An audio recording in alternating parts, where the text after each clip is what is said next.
Hello दोस्तों, maths करनी channel में आपका स्वागत और अभिनंदन है।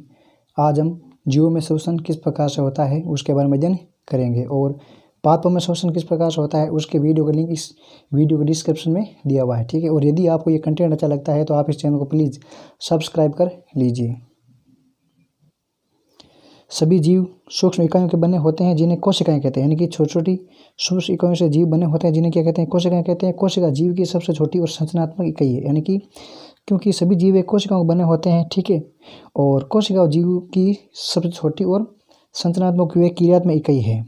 कोशिका पोषण, परिवहन, उत्सर्जन व जनन जैसे कार्यों को करने के लिए कुछ न कुछ अपनी भूमिका निभाती है और इन सभी कार्यों को करने के लिए उन्हें ऊर्जा की आवश्यकता पड़ती है। किसको? कोशिका को।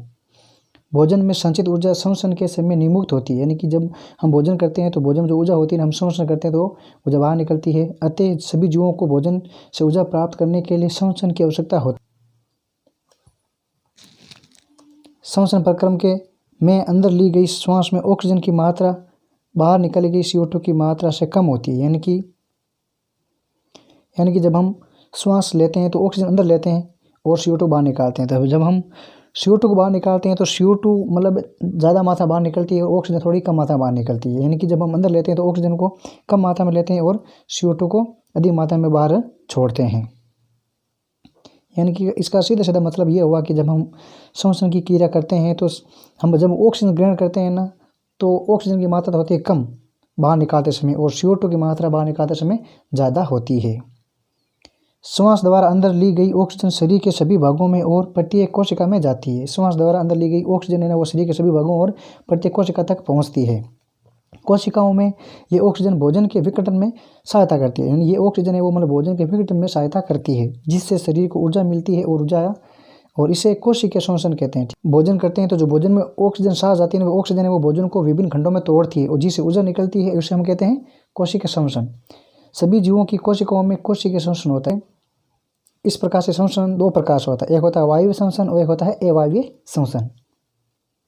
अब देखो वायवीय श्वसन, जब भोजन यानी कि ग्लूकोज को विघटन ऑक्सीजन की उपस्थिति में होता है तो इसे वायवीय श्वसन कहते हैं। जब भोजन या ग्लूकोज का विघटन या टुकड़ों में खंडन होता है ना तो ऑक्सीजन की उपस्थिति में होता है तो इसे हम कहते हैं वायवीय श्वसन, ठीक है ना। भोजन यानी कि ग्लूकोज O2 की उपस्थिति में CO2 प्लस जल देता है, ठीक है।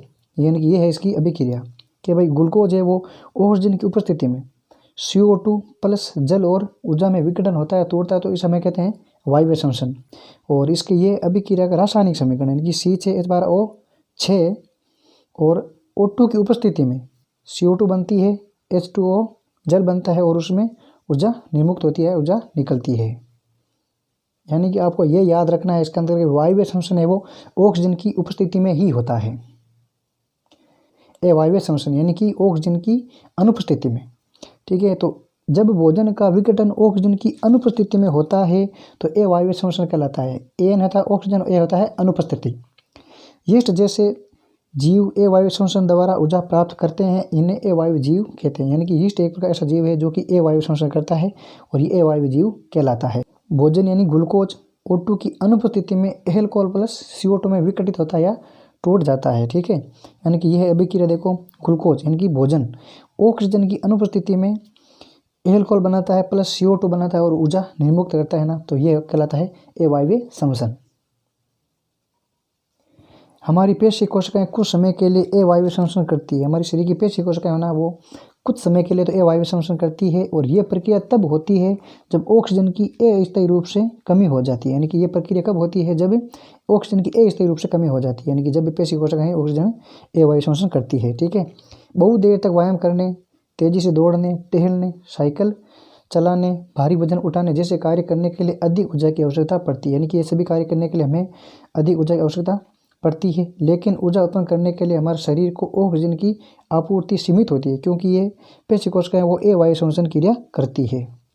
ऐसी स्थिति में पेशी कोशिकाएं है वो अवायवीय श्वसन द्वारा शरीर को अतिरिक्त ऊर्जा की पूर्ति कराती है, क्योंकि जब हम ये सभी कार्य करते हैं तो हमें अधिक ऊर्जा की आवश्यकता पड़ती है।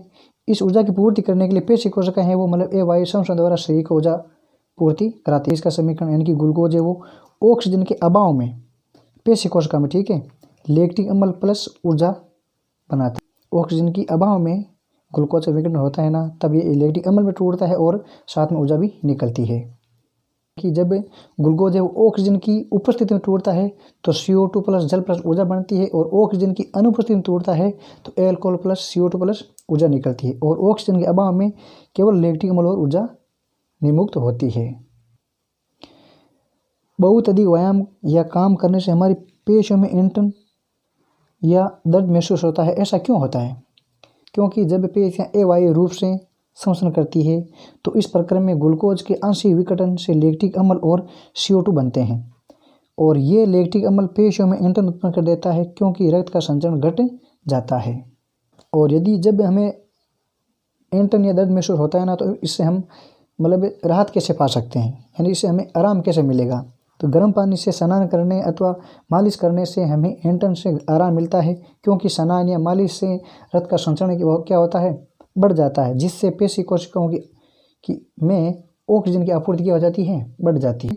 तो लैक्टिक अम्ल का CO2 प्लस जल में पूर्णतः विघटन हो जाता है, और जब ऑक्सीजन की आपूर्ति नहीं होती है तो केवल लैक्टिक अम्ल ही बनता है, CO2 प्लस जल ऊर्जा नहीं बनती है। अब हम पढ़ेंगे श्वसन, यानी कि जीवित रहने के लिए श्वसन बहुत ज़्यादा जरूरी है। श्वसन की प्रक्रिया में ऑक्सीजन अंदर लेते हैं तथा CO2 यानी कि कार्बन डाइऑक्साइड हम छोड़ते हैं। ऑक्सीजन युक्त वायु अंदर लेना अंत्य श्वसन कहलाता है, और CO2 युक्त वायु शरीर के बाहर निकालना उच्च श्वसन कहलाता है। यह एक सतत प्रक्रिया में जो प्रत्येक जीव में जीवन पर्यंत होता रहता है, यानी कि प्रत्येक जीव श्वास अंदर लेता है और श्वास छोड़ता है।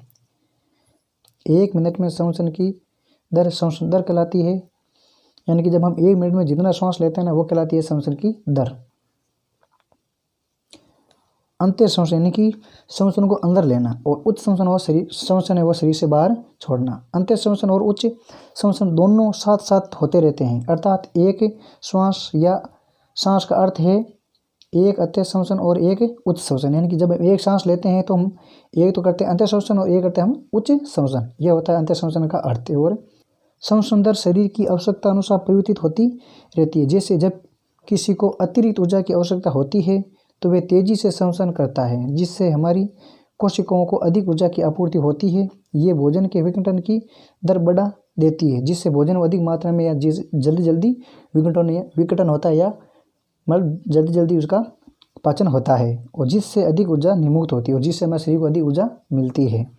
अतः अलग अलग क्रियाओं में श्वसन दर अलग अलग होती है, जैसे चलना है, दौड़ना है, सोना है, झपकी लेना है, काम करना इत्यादि, यानी सभी में श्वसन दर वो अलग अलग होती है।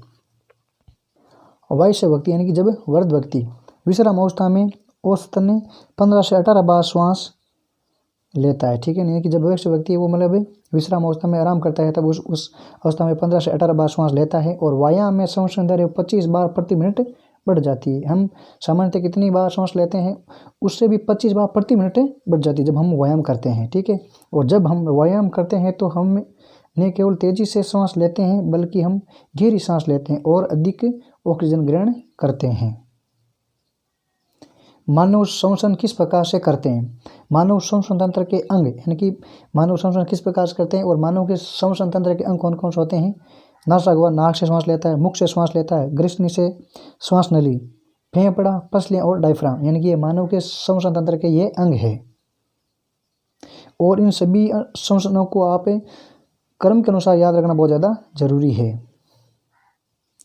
अब देखो इसकी प्रक्रिया, यानी जब हम श्वास लेते हैं तो वायु है वो नातुनों से नासागुआ में चली जाती है। नासागुआ से वायु श्वास नली से होकर के हमारे फेफड़ों में जाती है। फेफड़े वक्षगुहा में स्थित होते हैं, यानी कि फेफड़े हमारे वक्षगुहा में स्थित होते हैं, और वक्षगुहा पार्श्व में पसलियों से घिरी रहती है, यानी कि फेफड़े हमारे वक्षगुहा में स्थित होते हैं और वक्षगुहा है वो पार्श्व यानी कि नज़दीक में पसलियों से घिरी रहती है।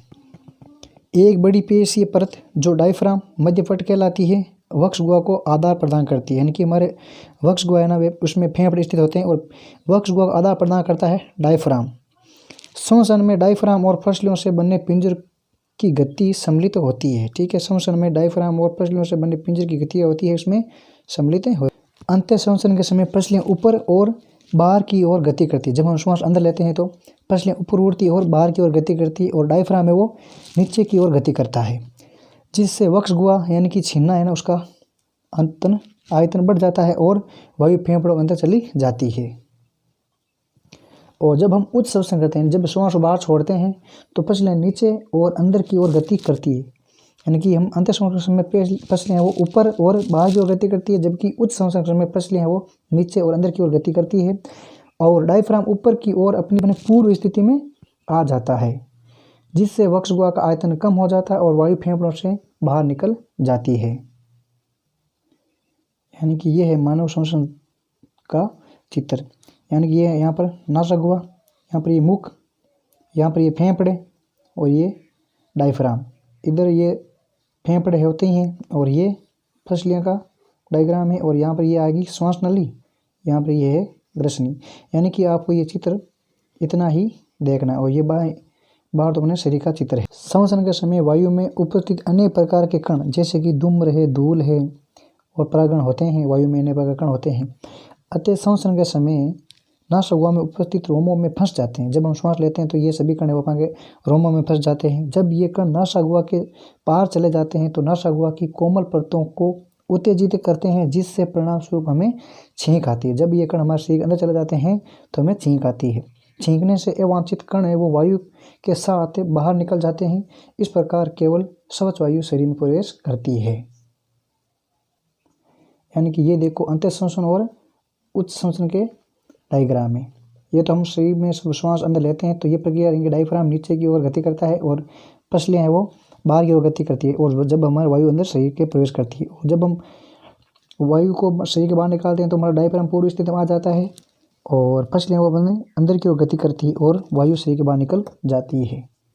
हम जिस वायु का अंत श्वसन अथवा उच्च श्वसन करते हैं वे गैसों का मिश्रण होता है। यानी कि जब हम वायु को अंत श्वसन उच्च श्वसन करते हैं तो उसमें बहुत सारी गैसें भी होती है। CO2 के उच्छ्वासित के समय अन्य गैसें भी उच्छ्वासित करते हैं। यानी कि जब हम CO2 को छोड़ते हैं तो उसके साथ अन्य गैसें भी हम और भी उत्सर्जन करते हैं, छोड़ते हैं। जब हम कांच के सामने उच्च श्वास करते हैं तो कांच की सतह धुंधली हो जाती है, ये नमी के कारण होते हैं। यानी कि जब हम श्वास छोड़ते हैं तो हमारी श्वास के साथ बहुत सारी नमी भी होती है, जो हमें कांच पर देखने को मिलती है। अंत्य श्वसित और उच्च श्वसित वायु में ऑक्सीजन और CO2 का प्रतिशत इस प्रकार से है। तो ये देखो अंत्य श्वसित यानी कि हम अंदर श्वास लेते हैं तो उसमें ऑक्सीजन की मात्रा होती है 21% और इसमें CO2 की मात्रा होती है 0.04%। और जब हम उच्छ्वासित करते हैं, जब हम श्वास छोड़ते हैं तो उसमें ऑक्सीजन की मात्रा होती है 16.4% और इसमें CO2 की मात्रा होती है 4.4%। तो इस प्रकार हमने जीवों में श्वसन के चैप्टर को पढ़ा, ठीक है। और इसमें वही वायु श्वसन किस प्रकार होता है और अवायु श्वसन किस प्रकार से होता है, और मानव में श्वसन तंत्र के कौन कौन से भाग होते हैं और मानव में श्वसन किस प्रकार से होता है। व्यायाम करते समय हमें ऑक्सीजन की मात्रा कितनी होती है, और जब हम बाहर श्वास छोड़ते हैं तो कितना ऑक्सीजन छोड़ते हैं और कितनी CO2 लेते हैं, इस प्रकार से हम CO2 छोड़ते हैं। Thanks for video.